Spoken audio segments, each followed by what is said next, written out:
नमस्ते बच्चों। गति एवं दूरियों का मापन, ये हमारा टॉपिक चल रहा है और आज हम उसका एक और सेशन कर रहे हैं। वो है गति के प्रकार। गति कितने प्रकार की होती है। इससे पहले वाले सेशन में हमने समझा कि गति का अर्थ क्या है ना। गति का अर्थ क्या है बताइए। हम इससे पहले वाले सेशन में क्या सीखा था? बिल्कुल ठीक, कि जब कोई वस्तु अपने स्थान में परिवर्तन करती है तब हम कहते हैं वो वस्तु गति में है। तो अब कौन कौन से गति के प्रकार है, चलिए बुक खोलते हैं और समझते हैं विभिन्न प्रकार की गतियों के बारे में। सो बच्चों, आपने अब जैसा बुक खोल ली ना, वेरी गुड। तो अब हम लोग देखते हैं गति के प्रकारों के बारे में। तो अगर हम देखें तो सीधी सड़क पर हम देखते हैं वाहन सीधे सीधे भागते चले जाते हैं। अभी तो देखें, हम थोड़ा सीधे पर ध्यान दे रहे हैं कि सीधी डायरेक्शन में जो गतियां होती हैं। फिर हम लोग देखते हैं जब 26 जनवरी की परेड देखिए, है ना, क्या होता है, बिल्कुल सीधी लाइन में लोग मार्च पास करते हुए जाते हैं, है ना। तो वो क्या, वो एक हमने वो गति देखी। अब दूसरा आपको उदाहरण दे रहे हैं कि आपने छत से कोई पत्थर फेंका, उसकी गति सीधे। तो ये हम देखते हैं कि ये किस प्रकार की गति है, नाम जानते हैं। चलिए इसको समझते हैं। और अब अगर हम थोड़ा सा और एग्जांपल लेते हैं कि 100 मीटर की रेस है, तो क्या होता है, धावक क्या होता है, वो पूरा एक सीधी लाइन में ही दौड़ता है, एक सरल रेखा के अनुदेश वो दौड़ते हैं। उनके ट्रैक्स होते हैं ना, उसमें उनको दौड़ना होता है। तो ऐसे अगर हम देखें तो सीधी अगर हम देखते हैं कितनी प्रकार की और गतियां हैं जो एक हम देखते हैं वो सीधी होती हैं, है ना। तो ये और आपका कुछ और उदाहरण आ रहे हैं तो आप उनको सोच सकते हैं। तो यह देखिए, ये मार्च पास्ट कर रहे हैं, है ना। तो ये हमने देखा कि अभी तक ये जितने इस समय मैंने उदाहरण दिए, वो जो गतियां हो रही हैं वो सरल रेखा के अनुदिश गति कर रही हैं। सरल रेखा मतलब स्ट्रेट, बिल्कुल स्ट्रेट लाइन में। कहीं अभी हमने देखिए, इससे पहले हमने जो सेशन में देखा था, इसलिए मैंने वो दोनों चीजें एक साथ में ली थी कि हमने जब देखा था वो टेढ़ी मेढ़ी, हमारा कोई अगर कोई वस्तु है तो हम डोरी से उसका मापन करते हैं। तो वो एक टेढ़ा मेढ़ा देखा था ना उसमें, तो वो नहीं। हम अगर कोई चीज सीधी की बात कर रहे हैं, तो जब कोई वस्तु एक सीधी रेखा में जब वो एक गति करती है, उसको हम कहते हैं सरल रेखीय गति। क्लियर हो गया, एक प्रकार की गति आ गई। अब वो एक और क्रियाकलाप कर रहे हैं, और ये यस, ऐसा आप करते भी होंगे कि आप एक धागे में आप एक पत्थर को बांध दीजिए और उसको फिर अपने चारों तरफ घुमाइए और फिर पत्थर की गति को देखें, है ना, करा है ना ये। तो क्या होगा, वो सीधा चल रहा है पत्थर, जब आप ऐसे घुमा रहे हैं सीधा नहीं चल रहा, कैसा हो रहा है, वो एक सर्कुलर पाथ ले रहा है ना, एक वृत्तीय पाथ ले रहा है। तो वो वृत्तीय पाथ के अनुदिश गति कर रहा है ना, सर्कुलर है। तो हमें एक और गति देख रहे समझ में आ रही है, वो है वृत्तीय गति। ठीक है, फिर थोड़े उदाहरण देखें। जैसे ये हम जब खेतों में पानी डालने का, ये एक पुराना मेथड है, आपने पढ़ा होगा, है ना। तो यहाँ पे आप देख रहे हैं, या ये जो हमारा डायरेक्शन का है, या पंखा जो घूम रहा है, ये क्या है, ये भी गोल गोल ऐसे घूम रहा है। तो ये सारे हम क्या देख रहे हैं, ये हम सारे गोल में घूमते हुए, और पोजीशन चेंज हो रही है। देखें ना कि यहाँ पे जब हमने कहा है कि उसकी जो पोजीशन है वो चेंज होनी चाहिए।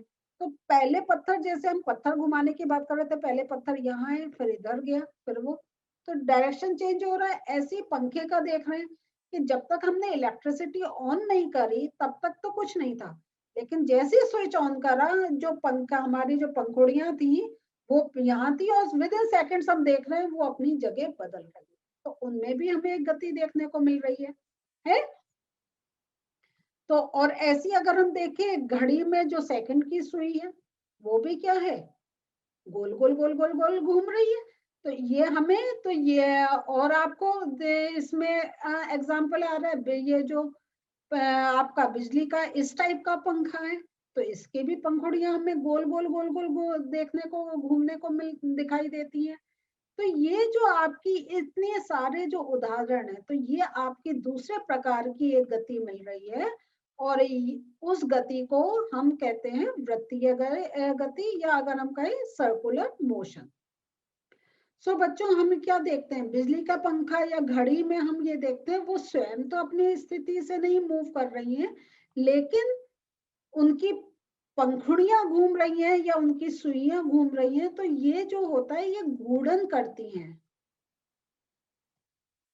और ऐसी ही घड़ी की भी सुइयां को हमने देखा कि वो भी अपनी एक पोजीशन से एक वो मूव करती हैं।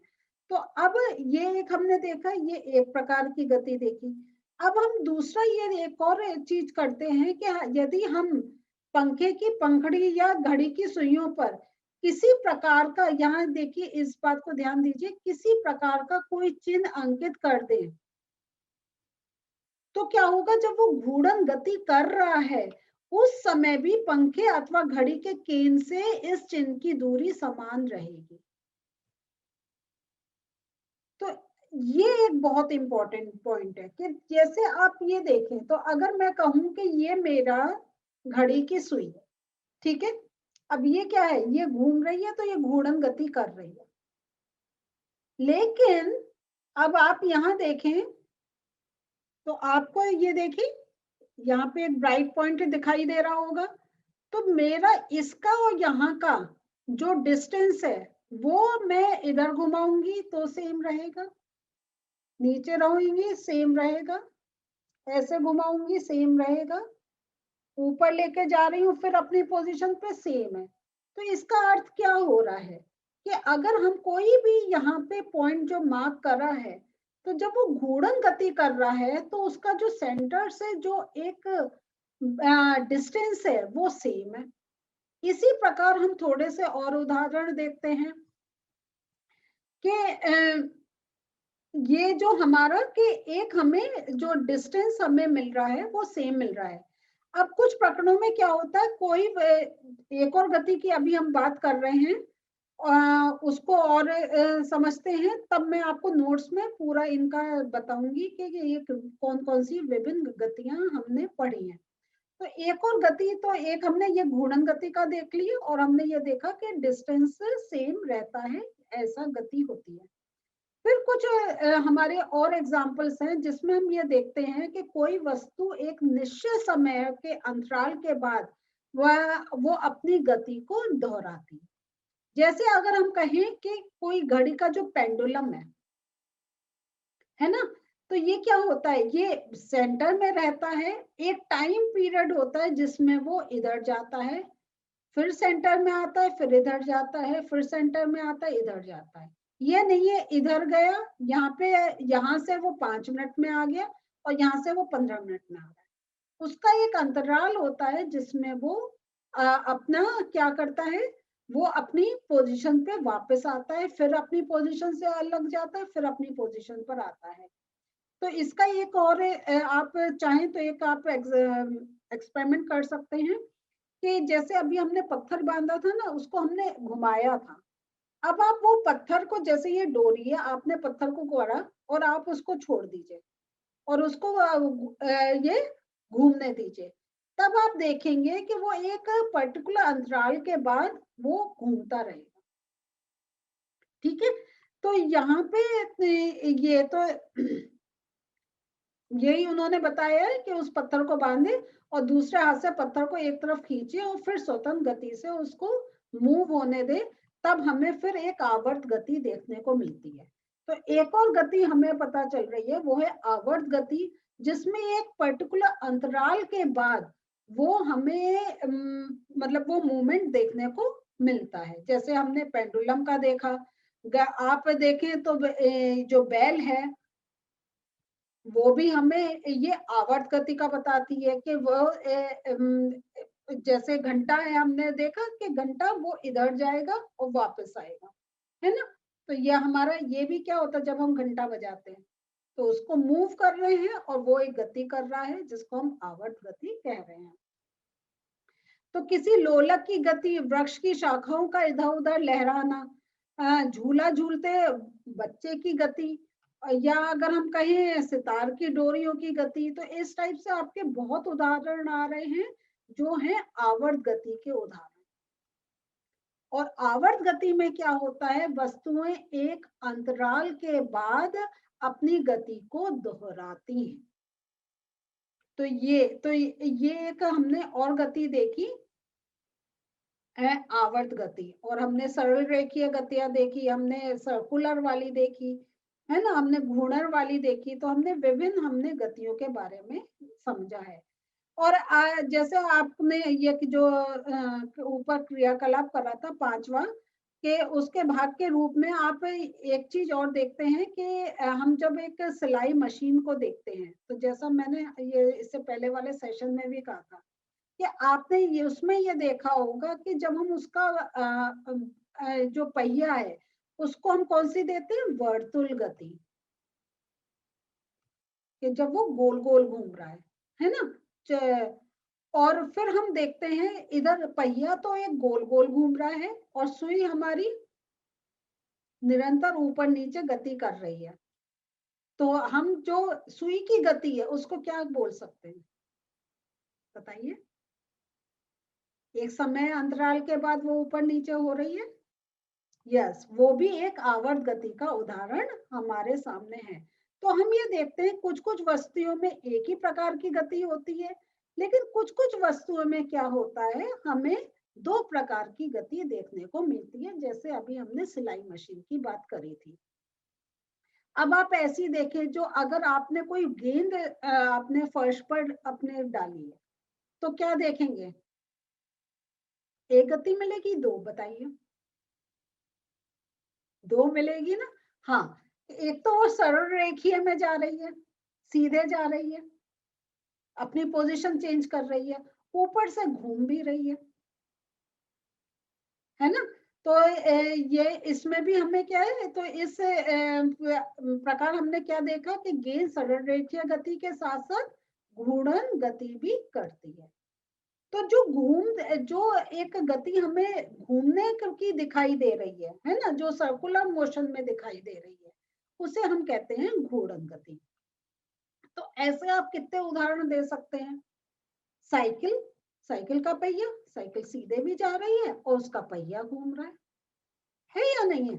तो आप और सोचें, और कोई एग्जांपल्स याद आ रहे हैं, जरा नोट करें। और जैसा मैं हमेशा कहती हूँ, कहीं अगर कंफ्यूजन है, ऐप के थ्रू आप मुझसे पूछ सकते हैं कि ये जो हम इसका उदाहरण सोच रहे हैं वो ठीक है या गलत है।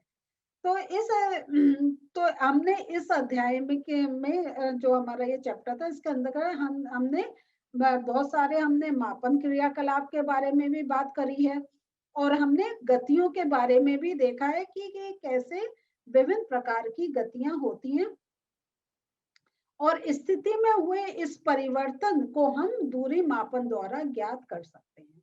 तो अब समझ में आया कि वो जो है, तो जब वो गति कर रहा है तो हम ये एक मेजर कर सकते हैं कि वो जो वस्तु थी जिसने गति करके अपनी पोजीशन चेंज करी, वो कितनी पोजीशन उसने चेंज करी, कितनी दूर गई, कितनी पास आई। तो और फिर देखिए इसमें एक और चीज है कि इससे हमें ये जानकारी मिलती है कि कोई वस्तु कितनी धीमी या कितनी तीव्र गति से चल रही है, जब हम उसकी दूरी का मापन कर लेते हैं। अब जैसे आपका फर्श पे घोंघा रेंग रहा है, जो तितली है वो पुष्प पर बैठ रही है, उसके चारों तरफ मंडरा रही है। नदी की चिकनी गोल गुटिकाओं के ऊपर आप अपने पथ को आप एक अनुदिश प्रवाहित देखते हैं। फिर जो आपकी वायुयान है वो आपका वायु में ऊंचाइयों पर उड़ना, जेट पर चिन्ह बनाना, पृथ्वी के परित चंद्रमा द्वारा गति करना। तो इस प्रकार हम देख रहे हैं कि या हमारे जो बॉडी में जो ब्लड सर्कुलेट हो रहा है, तो हम ये देख रहे हैं कि हमारे चारों तरफ विभिन्न प्रकार की गतियां चल रही हैं और वो कितनी गति से चल रही हैं वो हम उन प्रॉपर एक मापन के द्वारा उसको समझ सकते हैं। तो बच्चों ये तो हमारा आज चैप्टर भी पूरा हो गया, लेकिन ये सेशन एंड करने से पहले जितनी गतियां पढ़ी हैं उनको परिभाषा के साथ मैं आपको नोट्स बताती हूँ। तो बच्चों सरल रेखीय गति का अगर आपसे परिभाषा या उदाहरण पूछे जाए तो आप ऐसे देंगे, सरल रेखा के अनुदिश गति को सरल रेखीय गति कहते हैं। उदाहरण सिपाहियों का मार्च पास्ट, किसी वस्तु का ऊंचाई से गिरना, सीधी दौड़ प्रतियोगिता में धावक आदि। तो ये आपके सरल रेखीय के आ गए। फिर हम देखते हैं वर्तुल गति का देखते हैं। तो वर्तुल गति में गति करते हुए यदि वस्तु की किसी नियत बिंदु से दूरी समान रहती है उसे वर्तुल गति कहते हैं, जैसे पंखे की पंखुड़ियों की गति, घड़ी की सुइयों की गति आदि। ये मैंने आपको यहाँ पे कुछ उदाहरण दिया, कुछ ये मैंने पिक्चर से भी दिखाए हैं उदाहरण। तो आप क्योंकि आप ये आपके एग्जाम्स में एमसीक्यू पूछे जाते हैं तो कभी कभी पिक्चर दिखाकर वो पूछ सकते हैं ये कौन सी गति है। तो यहाँ पे आप ये इसका ध्यान दे दीजिए ना। तो मेरे कोशिश रही है कि आप परिभाषा, उदाहरण और अगर आपसे कोई प्रश्न पूछा जाए उसके ऊपर उसके भी उत्तर आप ठीक से दे पाए। फिर एक आवर्ती गति के बारे में हमने बात करी थी कि ऐसी गति जो एक निश्चित समय अंतराल के पश्चात दोहराती है उसे आवर्त गति कहते हैं। और आवर्त गति के जैसे ये एक पेंडुलम का आपका मैंने ये फोटो में बताया है, जिसको मैंने यहाँ देखिए घड़ी के पेंडुलम की गति आदि, और ये सिंपल पेंडुलम ये भी उसका उदाहरण हो सकता है। और दूसरा जो आप देखें तो धरती जो अपने ध्रुव पर तथा सूर्य के चारों ओर जो घूमती है, तो ये भी क्या है, ये भी आवर्ती गति है, क्योंकि अपने आप भी वो 24 घंटे में एक पूरा अपना राउंड पूरा करती है और 365 दिन में वो सन के चारों तरफ घूमकर वो अपना राउंड पूरा करती है। तो ये भी एक प्रॉपर एक टाइम पीरियड में गति को फिर से दोहरा रही है, इसलिए ये भी एक उदाहरण है आवर्ती गति का। तो बच्चों आज जो हमने पढ़ा, सबसे पहले चैप्टर पूरा हो गया। ऊपर से देख रहे हैं कि हमने एक एक चीज से कैसे हम आगे बढ़ते चले गए, और अब हम गति के बाद हम लोग पहुंच गए हैं विभिन्न प्रकार की गतियों के बारे में जानकारी लेने। और हमने अब पूरा समझ लिया है कि विभिन्न प्रकार की गतियां किस प्रकार होती हैं। अब हमारे सामने कोई भी उदाहरण आए हम उसका नाम दे सकते हैं ये किस प्रकार की गति। तो जो अगर आपको कोई चीज समझ में नहीं आई आप मुझसे ऐप के थ्रू प्रश्न लिख के पूछ सकते हैं। और कोई किसी चीज में कोई कंफ्यूजन हो रहा है तो मैं कहूंगी कि एक बार फिर से आप सेशन देखें, बुक से पढ़ें। मैं दोनों चीज सामने आपको लेकर पढ़ा रही हूँ। तो पहले पूरा आप देखें समझे, उसके बाद फिर कोई और प्रश्न है वो आप मुझसे पूछिए।